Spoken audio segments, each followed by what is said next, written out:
Proper keyword with proper placement अगर नहीं होंगे तो एग्जामिनर आपके आंसर से इंप्रेस नहीं होगा। फिर आती है तीसरी स्टेज, जो सबसे ज्यादा जरूरी स्टेज है, वो है हाई लेवल स्टेज। आप चीजें याद करने की कोशिश कर रहे हो, रट्टा मारने की कोशिश कर रहे हो, हर एक कंसेप्ट को समझने की कोशिश कर रहे हो, पर उनके कीवर्ड्स को नहीं पढ़ रहे हो। तो इस प्रकार के कीवर्ड्स आपके आंसर राइटिंग को हाईलाइट करने का काम करेंगे, एक्स्ट्रा नंबर पेश करवाने का काम करेंगे। ऐसे कीवर्ड्स को यूज किया तो आंसर अच्छा बना, लाइंस अच्छी बनी। नमस्कार दोस्तों, स्वागत है आपका हमारे YouTube चैनल पर। तो दोस्तों, आज की इस वीडियो में हम डिस्कस करेंगे एक ऐसी ट्रिक जो आपके यूपीएससी की आंसर राइटिंग को, Uttar Pradesh public service commission की आंसर राइटिंग को, बिहार पब्लिक सर्विस कमीशन की आंसर राइटिंग को, या इन शॉर्ट किसी भी पब्लिक सर्विस कमीशन की आंसर राइटिंग को एक नेक्स्ट लेवल पर लेकर जाने का काम करेगा। और वो है कीवर्ड्स का यूज। आपके आंसर्स के अंदर कीवर्ड्स को कैसे यूज करना है, कीवर्ड्स क्यों इंपॉर्टेंट होते हैं, इस सब चीजों के ऊपर आज की वीडियो में हम बात करने वाले हैं। देखो बच्चों, जो एस्पिरेंट्स होते हैं वो क्या करते हैं, वो अपने आंसर के अंदर फैक्ट्स तो लिख देते हैं, अपने आंसर के अंदर वो एक्सप्लेनेशन भी लिख देते हैं, पर जब तक आपके आंसर के अंदर सही तरीके के keyword, proper keyword with proper placement अगर नहीं होंगे तो एग्जामिनर आपके आंसर से इंप्रेस नहीं होगा। एग्जामिनर अगर इंप्रेस नहीं होगा तो ऑब्वियसली आपको नंबर भी उस तरीके से नहीं मिलेंगे जो आपको कट ऑफ को क्रॉस करने के लिए चाहिए। तो इसलिए कीवर्ड्स बहुत ही ज्यादा इंपॉर्टेंट है आपकी आंसर राइटिंग के अंदर।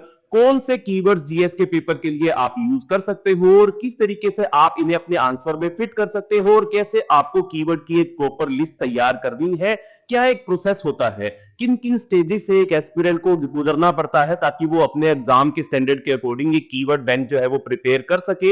ये सब कुछ हम आज की इस वीडियो के अंदर जानेंगे। और क्योंकि हर कैंडिडेट जो है, जो सीरियस कैंडिडेट है, उसको सिलेबस के अकॉर्डिंग एकेडमिक कीवर्ड्स के अंदर ही अपने आंसर को लिखना पड़ेगा। उसकी पूरी इंफॉर्मेशन जो है वो आज की इस वीडियो में आपको मिल जाएगी। तो चलिए शुरू करते हैं हमारी इस वीडियो थोड़ी सी लंबी हो सकती है, 15-20 मिनट तक जा सकती है, तो एंड तक जरूर देखना, आपके लिए काफी ज्यादा वैल्यूएबल ये रहने वाली है।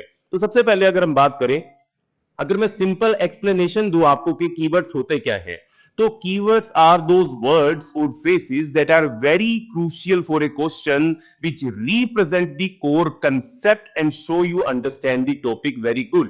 यानी कि वो ऐसे वर्ड्स होते हैं जो डायरेक्टली आपके आंसर के साथ लिंक करते हैं, जो आपके आंसर का फोकस बताते हैं, जो आपके आंसर का कोर बताने का काम करते हैं, जो आपके आंसर की सोल होते हैं। इन्हीं को ही, इन्हीं वर्ड्स को, इन्हीं फ्रेसेस को ही हम कीवर्ड्स बोलते हैं। अगर आप इन्हें यूज करते हो तो एग्जामिनर को तुरंत समझ में आ जाता है कि आप अपने टॉपिक को, आप इस क्वेश्चन को अच्छे से समझ गए हो, और उसको इजी लैंग्वेज के अंदर, एकेडमिक लैंग्वेज के अंदर एग्जामिनर को समझा भी सकते हो या किसी और को भी समझा सकते हो। तो कीवर्ड का रोल क्या है आपकी आंसर राइटिंग के अंदर, देखो एक एक करके हमको समझना होगा। कुछ सारे एग्जांपल्स भी हमको समझने होंगे, कीवर्ड्स की लिस्ट भी अपने को एक निकालनी होगी, उसके थ्रू ही हमको समझ में आएगा कि कीवर्ड्स का यूज कैसे आपको आंसर्स के अंदर करना है। सबसे पहले कीवर्ड्स जो है वो आपके आंसर को कंसेप्चुअल क्लैरिटी देने का काम करते हैं। ये दिखाते हैं कि आप सिर्फ टॉपिक को रटकर नहीं आए हो, आप इस टॉपिक को लॉजिकली समझते भी हो। ये कीवर्ड्स जो होते हैं वो डायरेक्टली आपके मार्क्स को इफेक्ट भी करते हैं। अगर कीवर्ड्स आपने सही डाले हुए हैं तो ऑटोमेटिकली एग्जामिनर जब आपके आंसर को स्कैन करता है तो वो इन कीवर्ड्स को पॉइंट आउट कर लेता है, और अगर सही कीवर्ड्स उसको आपके आंसर के अंदर हाईलाइट हो जाते हैं तो वो आपको आधा एक नंबर एक्स्ट्रा हमेशा देकर भी जाता है। कीवर्ड्स जो है वो आपके आंसर को स्ट्रक्चर बनाने का काम करते हैं, ऑर्गेनाइज करने का काम करते हैं, कंसाइज करने का काम करते हैं। लंबी लंबी लाइन लिखने के बजाय इस पूरे को एक छोटे कीवर्ड के अंदर अगर आप लिख दो तो आपके वर्ड भी बचेंगे, वर्ड लिमिट के अंदर भी आंसर आप लिख दोगे, और आपका टाइम भी बचेगा, तभी आप प्रॉपर अपना जो आंसर है वो लिख पाओगे। आपके सारे के सारे आंसर, पूरा का पूरा पेपर जो है वो आप कंप्लीट कर पाओगे, क्योंकि ये कीवर्ड्स क्या कर रहे हैं, स्ट्रक्चर दे रहे हैं, ऑर्गेनाइज कर रहे हैं, कंसाइज कर रहे हैं आपकी आंसर राइटिंग को। जैसे कि एग्जाम्पल के तौर पर अगर मैं बात करूं, जैसे कि एक क्वेश्चन आया, लेट्स से यूपीएससी का क्वेश्चन है, ये यूपीपीसीएस के अंदर भी आया हुआ है, बिहार पब्लिक सर्विस कमीशन ने भी इसको पूछा है, that what are the causes of 1857 revolt. अब यहाँ पर 3 एग्जांपल आपको मैंने दिए हैं, जिनको मैंने काट भी दिया है साथ के साथ, ये दिखाने के लिए कि भैया ऐसे आंसर्स आपको नहीं लिखने हैं, ऐसी इंट्रोडक्शंस आपको नहीं लिखनी है जिसके अंदर कीवर्ड्स ना हो। जैसे कि अगर पहली हम पढ़े, that revolt of 1857 was a big fight between Indians and the Britishers. It started because the soldiers were unhappy. Many people in India supported it. It was an important event in Indian history. अब एक बिल्कुल basic बच्चा जो सबसे starting में अपनी answer writing की practice को शुरू करेगा, वो इस प्रकार के इंट्रोडक्शन लिखेगा। ऐसे ही in 1857 Indian people fought against British rule, the revolt began from Meerut and spread to the other places, it was the first major movement against the British. ये बिल्कुल बेसिक है, इन लाइंस के अंदर किसी भी प्रकार का कीवर्ड जो है वो यूज नहीं किया हुआ है, तो ऑटोमेटिकली आपको नंबर कैसे मिलेंगे? कम मिलेंगे। जब एग्जामिनर इनको स्कैन करेगा तो वो समझ जाएगा कि कीवर्ड नहीं है, बच्चा कोर कंसेप्ट फोकस नहीं जानता है, स्ट्रक्चर नहीं जानता है, ऑर्गेनाइज नहीं जानता है, कंसाइज तरीके से वो अपने आंसर को नहीं लिख पा रहा है, तो क्या होगा? नंबर कम मिलेंगे। तो कंसेप्चुअल क्लैरिटी कीवर्ड देंगे, डायरेक्टली अफेक्ट करेंगे आपके मार्क्स को, स्ट्रक्चर्ड आंसर बनाने में मदद करेंगे और एग्जामिनर को इंप्रेस करेंगे। कैसे इंप्रेस करेंगे एग्जामिनर को? देखो, अगर ये कीवर्ड सिर्फ आंसर के अंदर जाएंगे तो एग्जामिनर इंप्रेस होगा। The causes of 1857 revolt, it was the result of the sepoy discontent, it was symbolic sovereignty, it was the disruption. Causes of the revolt of 1857, it was because of the disruption of the traditional authority, it was because of the religious resentment, it was because of the peasant impoverishment, it was because of the social hierarchy disruption. अब ये keyword पहला हो गया, दूसरा keyword हो गया, तीसरा keyword हो गया, चौथा हो गया, पांचवा हो गया, सिक्स हो गया, तो 6 पॉइंट तो आपके आंसर के ऑटोमेटिकली फ्रेम हो ही गए। मान लो 150 वर्ड का आपको इसका आंसर लिखना था, तो 150 वर्ड में 6 पॉइंट फॉर्मेशन तो आपने ही 6 कीवर्ड्स के थ्रू ही कर दी। आपका आंसर कंसाइज होगा कि नहीं होगा, स्ट्रक्चर्ड होगा कि नहीं होगा, ऑर्गेनाइज होगा कि नहीं होगा, ऑटोमेटिकली हो जाएगा। अगर आपको कीवर्ड्स याद है, अगर आप उन कीवर्ड्स को यूज करोगे, तो इस प्रकार के कीवर्ड्स आपके आंसर राइटिंग को हाईलाइट करने का काम करेंगे, एक्स्ट्रा नंबर पेज करवाने का काम करेंगे। अब ऐसे ही अगर और कुछ एग्जांपल हम समझे कैसे एग्जामिनर को इंप्रेस करते हैं आपके कीवर्ड, जब आप इन कीवर्ड्स की प्रॉपर प्लेसमेंट करते हो, सही जगह पर आप इनको यूज करते हो, और प्रॉपर कीवर्ड जब आप यूज करते हो, प्रॉपर प्लेसमेंट भी जरूरी है, प्रॉपर कीवर्ड भी जरूरी है। इसका मतलब जब तक इन दोनों का कॉम्बिनेशन नहीं होता है, एग्जामिनर इंप्रेस नहीं होता है। सोचो एग्जामिनर के पास आपका आंसर चेक करने के लिए कितना टाइम होगा? 2 से 3 मिनट का ही टाइम होगा उसके पास, इससे ज्यादा समय तो वो लगाएगा ही नहीं, क्योंकि उसको बहुत सारे आंसर चेक करने हैं। तो ऐसे में वो 2-3 मिनट के अंदर ही स्कैन करेगा, और अगर उसको कीवर्ड नहीं मिलेंगे तो वो ऐसे ही आपके आंसर को कट डाउन कर देगा और नंबर वो आपके काट लेगा। अब जैसे देखो, ये एक और एग्जाम्पल के लिए क्वेश्चन है आपके पास, जिसमें एग्जाम्पल क्वेश्चन है women's participation in the freedom struggle, win the role of women's participation in the freedom struggle. इस प्रकार से ये क्वेश्चन यूपीएससी ने भी पूछा हुआ है, and I hope UP TCS के एग्जाम के अंदर भी ये क्वेश्चन आया था प्रीवियस ईयर क्वेश्चन के अंदर। तो सिंपल बेसिक इंट्रोडक्शन क्या है, विमेन के रोल को कैसे एक्सप्लेन कर रहे हैं हम? Women also took part in the India freedom struggle. Okay, ठीक है। They help in many ways and showed courage, their role was very important in getting freedom. बिल्कुल बेसिक, जैसे हम स्कूल के अंदर लिखते थे, कॉलेज के अंदर लिखते थे, उस तरीके की इंट्रोडक्शन, उस तरीके की लाइंस, उस तरीके की फ्रेसेस जो है वो नहीं चलेंगी। कीवर्ड्स इसके अंदर नहीं है, ये काम नहीं देगा, ये आपको आंसर नहीं दिलवाएगा। ऐसे ही एक in India's fight for independence many women joined the movement, they work with main and fought for the country.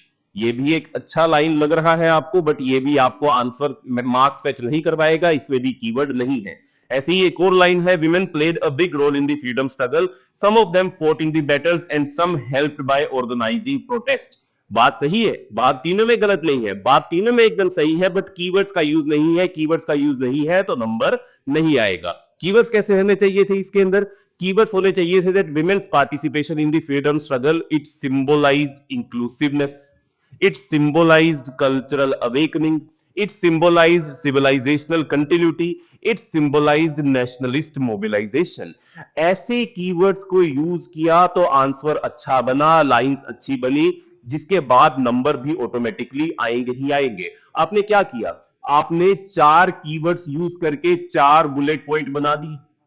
Keywords और होते, हम अगर एग्जांपल के तौर पर लगा ले कि हम 6 कीवर्ड्स यूज करें, 7 कीवर्ड्स यूज करें, तो 6-7 पॉइंट्स हमारे बन जाएंगे। बचे हुए 2 से 3 से 4 कीवर्ड्स जो हमारे पास होंगे, उनको हम फॉर्मूला के अंदर डाल दें, और उसके थ्रू हमारे आंसर 150 वर्ड के आंसर के अंदर ही अगर हम 10-12 पॉइंट अगर लिखकर आ रहे हैं, 4-5-6 डायरेक्ट पॉइंट लिख रहे हैं, बाकी फॉर्मूलाज के थ्रू दे रहे हैं, तो वो सारा का सारा क्या करेगा, कंटेंट, वो नंबर ही दिलवाएगा कंटेंट। अदरवाइज क्या होता, हम सिंपल बेसिक लैंग्वेज के अंदर लिख कर आते, कीवर्ड हम नहीं डालते, तो हमारे आंसर्स में ऑटोमेटिकली स्ट्रक्चर की कमी लग जाती, कीवर्ड्स की कमी लग जाती, हाईलाइट करते वक्त एग्जामिनर को अच्छा ना लगता, वो नंबर ना देता। और हमने 12 पॉइंट लिखने का अगर सोचा है अपने 150 वर्ड के आंसर के अंदर भी बिना कीवर्ड की, वो पॉसिबल ही नहीं है। मान लो 8 कीवर्ड से 8 पॉइंट बनाएंगे हम, और बचे हुए 4 कीवर्ड से हम फॉर्मूला बनाएंगे। अब ये फॉर्मूला क्या होता है, मैं बार बार क्या बोल रहा हूं, उसके लिए अलग वीडियो लेकर आऊंगा, उसके अंदर मैं आपको समझाऊंगा कि फॉर्मूला क्या होते हैं, कैसे बनते हैं, फॉर्मूला बनाने का प्रोसेस क्या होता है, और उनको भी अपने आंसर के अंदर कैसे आपको इंक्लूड करना है। तो एक पार्ट में इतने सारे कीवर्ड, इतने सारे पॉइंट्स, और उसके बाद फॉर्मूलाज के साथ भी 4 कीवर्ड आप दे दोगे, 4 पॉइंट एक्स्ट्रा आप दे दोगे, तो 150 नंबर वाला क्वेश्चन जो है वो पूरा हो ही जाएगा। रूल सिंपल है दोस्तों, हर हेडिंग में, हर सब हेडिंग में एक कीवर्ड डालो, 5 सब हेडिंग बनाओ तो 5 कीवर्ड डालो, 8 सब हेडिंग बनाओ तो 8 उनके अंदर कीवर्ड डालो, और बचे हुए कीवर्ड्स को फॉर्मूला के अंदर डाल दो। इसी से ही सारा आंसर जो है वो आपका अच्छा हो पाएगा। ऐसे अगर मैं कुछ और एग्जांपल आपको प्रोवाइड करूं, देखो अगर हिस्ट्री एंड कल्चर की बात करें जो जीएस1 के अंदर आपका आता है, इसमें मान लो मैं ये 4 कीवर्ड्स आपके साथ डिस्कस करता हूं। एक बड़ा प्यारा कीवर्ड है सिविलाइजेशनल कंटिन्यूम। जब शो करना हो आपको कि कैसे इंडिया की सिविलाइजेशन हड़प्पा से लेके गुप्ता तक, हड़प्पा से लेके गुप्ता से आज तक कंटिन्यूटी में चलती हुई आ रही है, सिविलाइजेशनल ब्रेक हमारा नहीं है, हमारे कल्चर में, हमारी आर्ट में, हमारे रिलीजन के अंदर, हमारे डांस के अंदर, हमारे म्यूजिक के अंदर लगातार कंटिन्यूटी हमको देखने को मिल रही है, तो एक कीवर्ड बनता है सिविलाइजेशनल कंटिन्यूम। हड़प्पा से गुप्ता तक, गुप्ता से चोला तक, चोला से मिडाइवल हिस्ट्री तक, मिडाइवल से मॉडर्न हिस्ट्री तक, तो इसमें हम एक्सप्लेन करते वक्त एक सिविलाइजेशनल कंटिन्यूम कीवर्ड यूज करते हैं। ऐसे ही एक कीवर्ड है कल्चरल सिंक्रेटिज्म। भक्ति सूफी मूवमेंट के कंटेक्स्ट में आपको कोई बात करनी हो, अकबर की रिलीजियस पॉलिसी के लिए आपको कोई बात करनी हो, तो उस कंटेक्स्ट में कल्चरल सिंक्रेटिज्म एक कीवर्ड आप यूज कर सकते हो। ऐसे ही रिलीजियस एसिमिलेशन एक कीवर्ड है, आपको बुद्धिज्म की बात करनी है, Buddhism plus Hinduism plus Jainism, इन तीनों के बीच में रिलीजियस इंटीग्रेशन, इंटरेक्शंस के बारे में अगर आपको बताना है तो रिलीजियस एसिमिलेशन एक कीवर्ड आप यूज करोगे। ऐसे ही क्रॉस कल्चरल पॉलिनेशन कीवर्ड आप यूज करोगे जब आप इंडिया के कल्चर के ऊपर बाहर के कल्चर्स का इंफ्लुएंस जब शो करोगे, जैसे कि इंडो सार्सेनिक आर्किटेक्चर के ऊपर आप कोई आंसर लिख रहे हो, गंधार आर्ट के ऊपर आप कोई आंसर लिख रहे हो, मॉडर्न पेंटिंग के ऊपर कोई आंसर लिख रहे हो, मिनिएचर आर्ट के ऊपर आंसर लिख रहे हो, इस प्रकार के किसी भी टॉपिक के अंदर आप क्रॉस कल्चरल पॉलिनेशन दिखा सकते हो। इवन अगर आप मौर्य एम्पायर पर भी आंसर लिख रहे हो आर्ट एंड कल्चर से लिंक्ड, तो अशोका के स्तूप की बात करते हुए, ये अशोका के स्तंभ की बात करते हुए, पिलर एडिक्ट्स की बात करते हुए भी आप क्रॉस कल्चरल पॉलिनेशन वर्ड जो है वो यूज कर सकते हो। एग्जांपल के तौर पर discuss the features of the Harappan architecture, discuss the features of the Harappan architecture, in 4 keywords को इस क्वेश्चन के अंदर मुझे लगाकर आप कमेंट सेक्शन के अंदर जरूर बताना, ताकि मुझे पता लगे कि आप इसको समझ भी पा रहे हो या नहीं समझ पा रहे हो। लगभग ये चारों कीवर्ड्स इस आंसर के अंदर भी सेट हो सकते हैं अगर आप इसको सेट करने की तरीके, जो टेक्निक है वो समझ चुके हो अभी तक। तो इसको लगाकर आप मुझे कमेंट सेक्शन के अंदर जरूर बताना। तो ये एग्जांपल के तौर पर हिस्ट्री एंड कल्चर के कुछ कीवर्ड्स हो गए। ऐसे ही मान लो जियोग्राफी के क्वेश्चन को लिखते हुए उसका भी हम एक कीवर्ड बैंक बना सकते हैं, जैसे कि मॉनसून वेरिएबिलिटी। रेनफॉल के कंटेक्स्ट के अंदर अगर कोई क्वेश्चन आया है तो उसके अंदर हम ये मॉनसून वेरिएबिलिटी जो है वो वर्ड यूज कर सकते हैं। अरेटिक रेनफॉल नाम का एक वर्ड है, वो भी हम यूज कर सकते हैं, अरेटिक रेनफॉल, ये कीवर्ड भी हम एक यूज कर सकते हैं। ऐसे ही रिसोर्स डिस्ट्रीब्यूशन, जब एनर्जी से रिलेटेड बात करनी है, मिनरल से रिलेटेड बात करनी है, एनर्जी जियोग्राफी, एनर्जी जियोग्राफी से लिंक्ड अगर आपको कोई बात करनी है, या इकोनॉमिक जियोग्राफी से लिंक्ड अगर कोई बात करनी है, तो रिसोर्स डिस्ट्रीब्यूशन जो है वो एक कीवर्ड चला जाएगा। ऐसे ही एनवायरमेंटल डिटर्मिनिज्म, जब जियोग्राफी और हिस्ट्री को आपस में लिंक करना है किसी क्वेश्चन के अंदर, तब एनवायरमेंटल डिटर्मिनिज्म नाम का कीवर्ड चला जाएगा। ऐसे ही ह्यूमन एनवायरनमेंट इंटरेक्शन, अर्बनाइजेशन के कंटेक्स्ट के अंदर, डिजास्टर के कंटेक्स्ट के अंदर आप human environment interaction keyword use कर सकोगे। ऐसे ही सिस्मिक वल्नरेबिलिटी, जब आपको अर्थक्वेक प्रोन जोन्स के ऊपर कोई आंसर लिखना है तब आप सिस्मिक वल्नरेबिलिटी जो है वो अपना कीवर्ड इसके अंदर इंटीग्रेट कर सकते हो। एग्जांपल के तौर पर एक और क्वेश्चन है, discuss the factors responsible for the uneven distribution of the population in India. Discuss the factors responsible for the uneven distribution of population in India. Erratic rainfall is one of the reason. Keyword use हो जाएगा। Monsoon variability is one of the reason, keyword use हो जाएगा। Resource distribution भी use हो जाएगा, environmental determinism भी use हो जाएगा, ह्यूमन एनवायरमेंट इंटरेक्शन भी आ जाएगा, सिस्मिक वल्नरेबिलिटी भी आ जाएगी। यानी कि 4-5 कीवर्ड मैंने निकाले और एक क्वेश्चन निकाला और उसके अंदर ये कीवर्ड जो है वो एग्जैक्टली सेट बैठ रहे हैं। तो अगर मैं ऐसे कीवर्ड बैंक बना के रखूं, हर सब्जेक्ट वाइज बनाकर रखूं, हर एक टॉपिक के एंगल को उसके अंदर इंक्लूड करूं और उनको याद करके रखूं, तो मेरे लिए पॉइंट जनरेट करना कितना आसान हो जाता है। आप चीजें याद करने की कोशिश कर रहे हो, रट्टा मारने की कोशिश कर रहे हो, हर एक कंसेप्ट को समझने की कोशिश कर रहे हो, पर उनके कीवर्ड्स को नहीं पढ़ रहे हो, कीवर्ड का बैंक नहीं बना रहे हो, कीवर्ड को सोर्स नहीं कर रहे हो, एनरिच नहीं कर रहे हो, तभी आंसर राइटिंग के अंदर आपकी इंप्रूवमेंट नहीं आ पा रही है। वो तभी आएगी जब इस स्ट्रक्चर के अकॉर्डिंग चलोगे। कैसे बनाओगे अब कीवर्ड, चलो इसके ऊपर भी बात कर लेते हैं। कौन कौन से प्रैक्टिकल हैक्स जो है वो आपको यूज करने पड़ेंगे अपने कीवर्ड्स को बनाने के लिए। सबसे पहला हैक है कीवर्ड बैंक बनाना।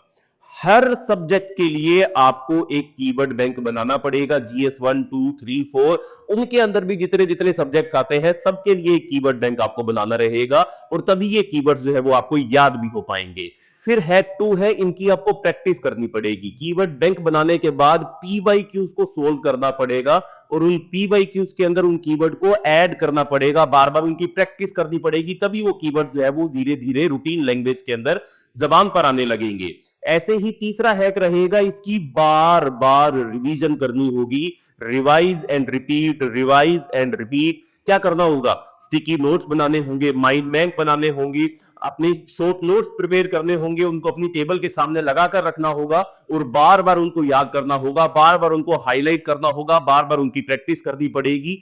इन 3 हैक्स के यूज से, इन 3 हैक्स को पूरा करते हुए भी आप अपना प्रैक्टिकल फ्रेमवर्क पूरा कर पाओगे, तभी कीवर्ड्स याद रहेंगे।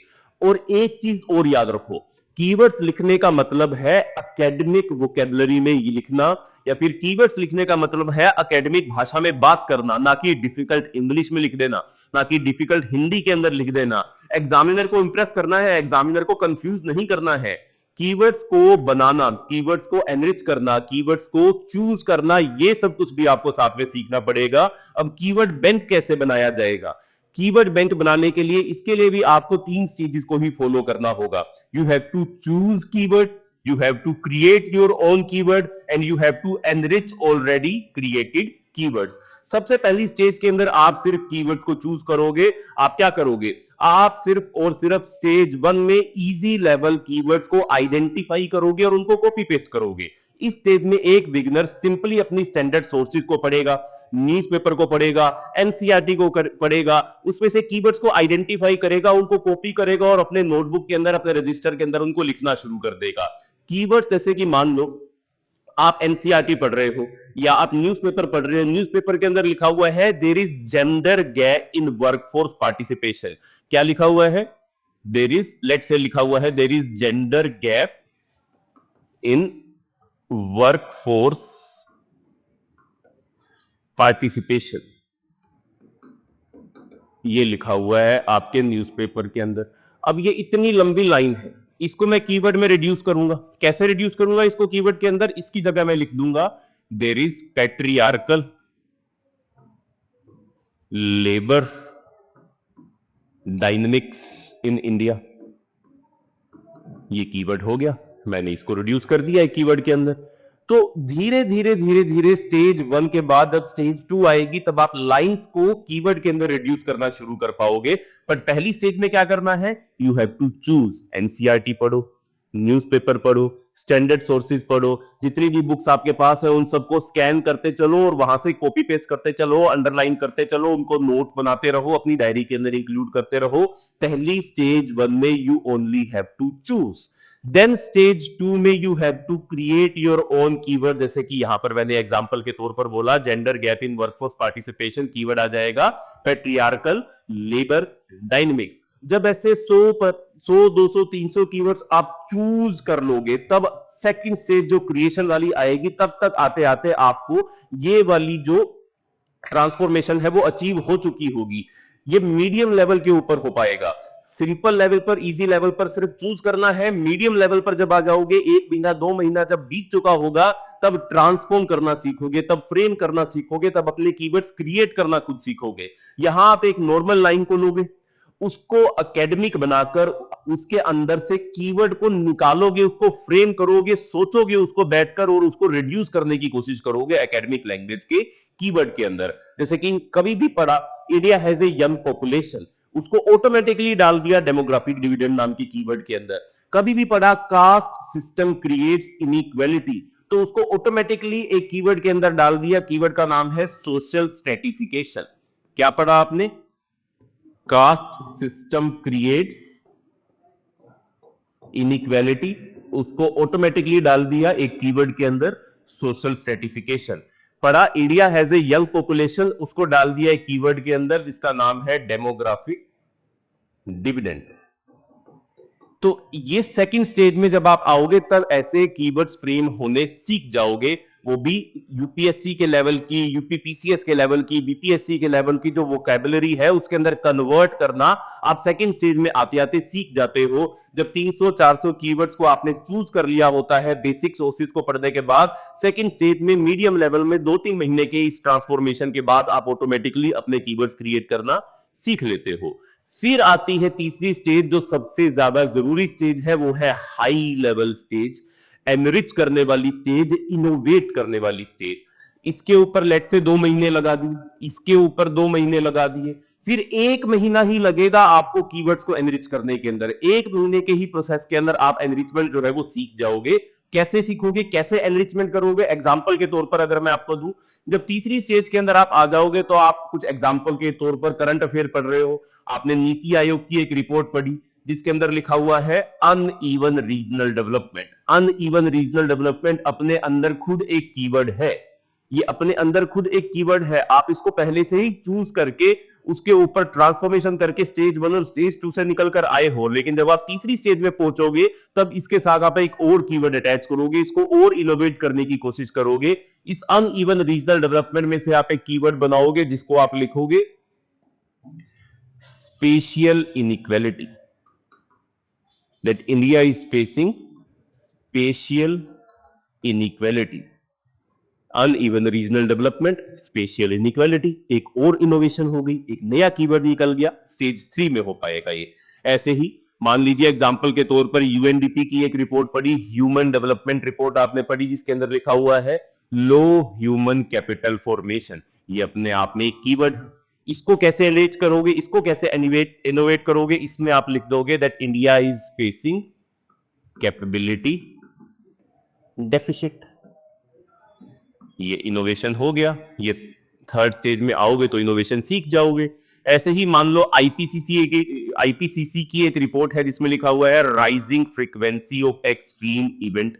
इसमें इनोवेशन लेकर आओगे, इसमें आप डाल दोगे that climate vulnerability it is increasing, climate vulnerability it is increasing। ऐसे ही एग्जांपल पर ओक्सफैम की एक रिपोर्ट है जिसमें लिखा हुआ है वेल्थ कंसंट्रेटेड इन टॉप 1%, वेल्थ कंसंट्रेटेड इन टॉप 1%। इस पे इनोवेशन लेकर आओगे, सोचोगे तो कीवर्ड निकलेगा that there is economic oligarchy involved in wealth concentration, there is economic oligarchy in wealth concentration. ऐसे ही मान लो एक और जो हमारे पास एग्जांपल है, WHO की रिपोर्ट आई हुई है डबल बर्डन ऑफ मालन्यूट्रिशन। इसको भी आप कीवर्ड के अंदर डाल दोगे, इसको आप लिख दोगे nutrition paradox, that world is facing, India is facing nutrition paradox. Under nourishment की भी प्रॉब्लम है और ओवर नरिशमेंट की भी प्रॉब्लम है। माल नरिश कंट्री है, पूरी दुनिया के बहुत सारे पॉकेट्स ऐसे हैं जहां पर आपको माल नरिशमेंट देखने को मिलती है या न्यूट्रिशन पैराडॉक्स देखने को मिलता है। ऐसे ही मान लो यूनेस्को की एक रिपोर्ट आई जिसमें लिखा हुआ है gender gap in digital access. ये अपने अंदर खुद एक कीवर्ड है, लेकिन आप इसको एक और इनोवेटिव कीवर्ड में रिड्यूस कर दोगे, digital gender disparity, digital gender disparity. तो इस स्टेज में जब हम पहुंचते हैं तब हम इनोवेट करना शुरू कर देते हैं, पर ट्रस्ट मी ये स्टेज आती है 3 से 4 महीने के बाद।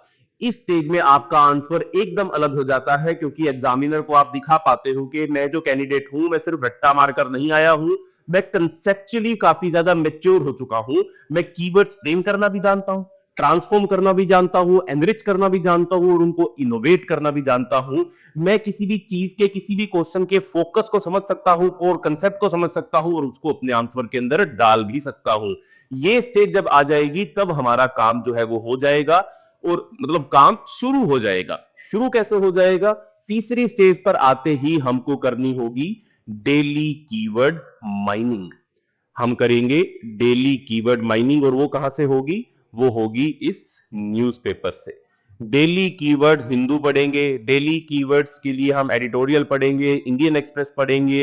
एडिटोरियल्स में जो एकेडमिक कीवर्ड यूज किए गए हैं उनको अपनी डायरी में लिखेंगे, उनको भी हम इनोवेट करेंगे, उनको भी हम ट्रांसफॉर्म करेंगे। डेली हम हंट पर निकलेंगे, शिकार पर निकलेंगे, माइनिंग के लिए निकलेंगे। हम न्यूज़पेपर को अब इस नजरिए से पढ़ेंगे कि भैया मुझे इस न्यूज़पेपर के अंदर मौजूद एडिटोरियल के कंसेप्ट को भी समझना है, इसके फोकस को भी समझना है, और उसके अंदर से मुझे कीवर्ड्स भी एक्सट्रैक्ट करने हैं और उन कीवर्ड्स को अपने नोट्स के अंदर सब्जेक्ट वाइज, टॉपिक वाइज उनकी लिस्टिंग भी करनी है। मुझे मेरे कीवर्ड बैंक को इनोवेट करते हुए चलना है। मान लो द हिंदू के अंदर आपने पढ़ा that India's urbanization is exclusionary, एक स्टेटमेंट लिखा हुआ है कहीं पर that India's urbanization is exclusionary, automatically keyword बन जाएगा urban exclusion dynamics, urban exclusion paradox, urban exclusion system. तो आप तीसरी स्टेज को क्रॉस करने के बाद जब डेली कीवर्ड माइनिंग करोगे तो दिमाग ऑटोमेटिकली उस तरीके से ही सोचने लगेगा। मान लो न्यूज़पेपर के अंदर फिर आ गया that health system suffers from structural inequality, that health system suffers from structural inequality, तो डायरेक्टली एक कीवर्ड बन जाएगा हेल्थ इंफ्रास्ट्रक्चर डेफिसिट। तो ये 3-4 नए कीवर्ड जो है वो डेली आप इनोवेट करने लगोगे, एनरिच करने लगोगे और उसको अपने नोट्स के अंदर डालने लगोगे। तीसरी स्टेज के बाद डेली कीवर्ड माइनिंग करते हुए तो आपके पास एक स्ट्रॉन्ग 500-600 बैंक बन जाएगा, वर्ड्स का एक कीवर्ड बैंक बन जाएगा।